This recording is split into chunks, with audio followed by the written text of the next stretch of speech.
हम एक जल्द दूर ही गांव दराज पहुंच गांव में जाएंगे। जहां नदी ने अपना रास्ता बदल लिया था हाँ, और गांव ये दो सफर हिस्सों में बट बहुत गया था। मजेदार है। वहां के लोगों की जिंदगी बहुत मुश्किल थी। नदी अबूर करने के लिए सिर्फ पुरानी कश्तियां थीं, जो अक्सर लोगों को परेशानी में डाल देती थीं। इस गांव में रफीक नाम का एक हुनरमंद कारपेंटर रहता था, जो न सिर्फ लकड़ी से बेहतरीन फर्नीचर बनाता था, बल्कि उसे नई चीजें ईजाद करने का भी शौक था। रफीक की बीवी फातिमा उम्मीद से थी और बच्चे की पैदाइश का वक्त करीब था। गांव में कोई बड़ा अस्पताल नहीं था और फातिमा को अस्पताल ले जाने के लिए नदी अबूर करके दूसरे पार जाना जरूरी था।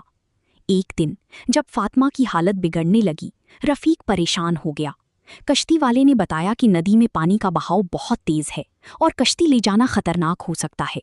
रफीक की परेशानी देखकर उसके दोस्त करीम ने एक अजीबोगरीब तजवीज़ दी।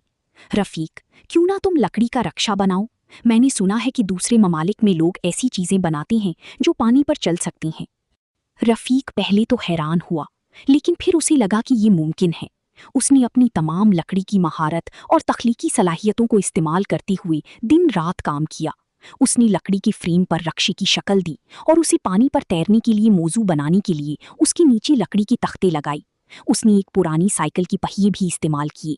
ये एक लंबा और कठिन अमल था, लेकिन रफीक की अज़्मो हिम्मत ने उसे हारने नहीं दिया। जब रक्षा तैयार हो गया तो उसे नदी के किनारे लाया गया। लोग उसे हैरत और शक की निगाह से देख रही थी। रफीक ने अपनी बीवी फातिमा और अपनी दाया माँ बीबी जान को रक्षी में बिठाया।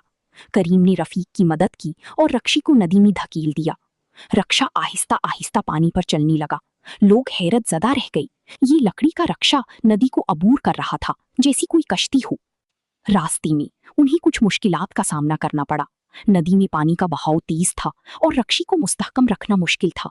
एक जगह उन्हें नदी में फंसी हुई एक आदमी अहमद को भी बचाना पड़ा। अहमद अपनी छोटी कश्ती में नदी अबूर कर रहा था जब उसकी कश्ती उलट गई थी। रफीक और करीम ने अहमद को रक्षी में बिठा लिया और उसे महफूज किनारे पर पहुंचा दिया। बेलाखिर लकड़ी का रक्षा दूसरे पार पहुंच गया। फातिमा को अस्पताल ले जाया गया, जहां उसने एक सेहतमंद बेटे को जन्म दिया। रफीक की ईजाद ने न सिर्फ उसके खानदान को बचाया, बल्कि गांव के लोगों के लिए भी उम्मीद की नई किरण लाई। अब वो नदी को आसानी से अबूर कर सकती थी और अपने काम काज कर सकती थी। रफीक की कहानी पूरी इलाके में फैल गई। लोग उसकी लकड़ी की रक्षी को देखने आती थी और उसे मुबारकबाद देती थी।